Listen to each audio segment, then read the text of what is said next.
Nailigtas ang hindi bababa sa 20 aso sa isang isla sa Pagadian City. Saksi, si Nico Wahe. Padaong pa lang ng Dawdaw Island sa Pagadian City ang team ng Animal Kingdom Foundation o AKF. Dinig na ang kahol ng mga aso sa isla. Marami sa kanila, butot balat, tila gutom na gutom, kaya't mabilis sinunggaban ng dalang pagkain ng AKF. Heartbreaking because ang papayat ng mga aso and they approached our team immediately. Feeling ko talaga sa sobrang gutom nila, wala silang time or ayaw na lang nilang maging agresibo. Ayon sa grupo, ang mga aso sa isla itinapon ng mga residenteng dati nilang mga amo. Pag-amin ng kapitan ng barangay na nakasasakop sa isla, naging tapunan ito ng mga aso mula nang mawalan ng bantay ang isla. Itong isla, sir, wala ng tao. Tapos may mga aso dito sa aming barangay at ibang barangay. Kumakain ng mga sisiw at mga itlog. Dito na sila ibutang sa island.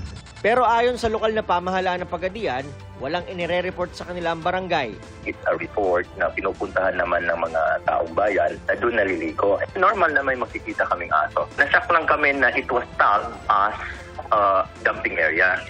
Sa kabuuan, hindi bababa sa 20 aso ang nasagip ng Animal Kingdom Foundation at iba pang animal welfare group. Napa-check up na rin po natin sila sa veterinaryo at although medyo dehydrated at saka anemic, ang mga aso negative naman sila sa distemper or any other serious illness. Sila po ay fino-foster ngayon ng isa pong partner nating animal welfare group doon sa area. Magsasagawa sila ng educational campaign sa mga barangay malapit sa isla, katuwang ang LGU, para turuan ang tamang pangangalaga sa mga aso. Nagpaskil na rin sila ng mga poster na nagbabawal sa pagtatapon ng aso. Labag yan sa Animal Welfare Act at may parusang kulong. Para sa GMA Integrated News, Nico Wahe, ang inyong saksi.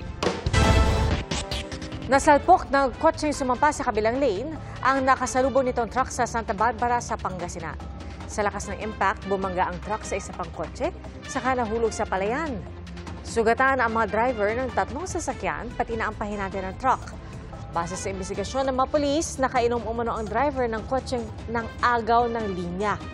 Wala pa siyang pahayag.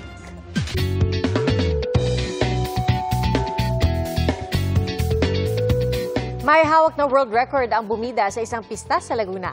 Pinakamalaki sa buong mundo ang kanilang sambalilo, isang uri ng sombrero. Taong 2016, ibinigay sa bayan ng Cavinti ang Guinness World Record para sa kanilang largest sambalilo hat na 13 meters in diameter ang sukat. At kahit sa himpapawid, angat ang kulay at laki nito. Napuno rin ang kulay at sayawan ng mga kasada sa ika-10 pagdiriwang ng Sambalilo Festival.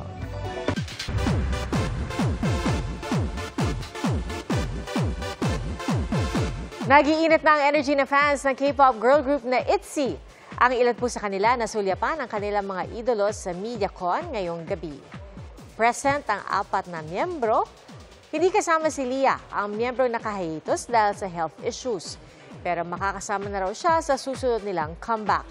At nang tanungin kung sino ang prankster ng grupo, si Ryujin ang sagot matapos ibuking ng Pinoy fans at ng kanyang groupmates. Bukas po magaganap ang kanilang Born to Be concert. Salamat po sa inyong pagsaksi. Ako si Pia Arcangel para sa mas malaking misyon at sa mas malawak na paglilingkod sa bayan. Mula sa GMA Integrated News, ang News Authority ng Filipino, hanggang sa Lunes, sama-sama tayong magiging saksi.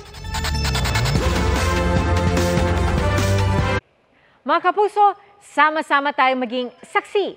Mag-subscribe sa GMA Integrated News sa YouTube at para sa mga kapuso abroad, samahan niyo kami sa GMA Pinoy TV at sa www.gmanews.tv.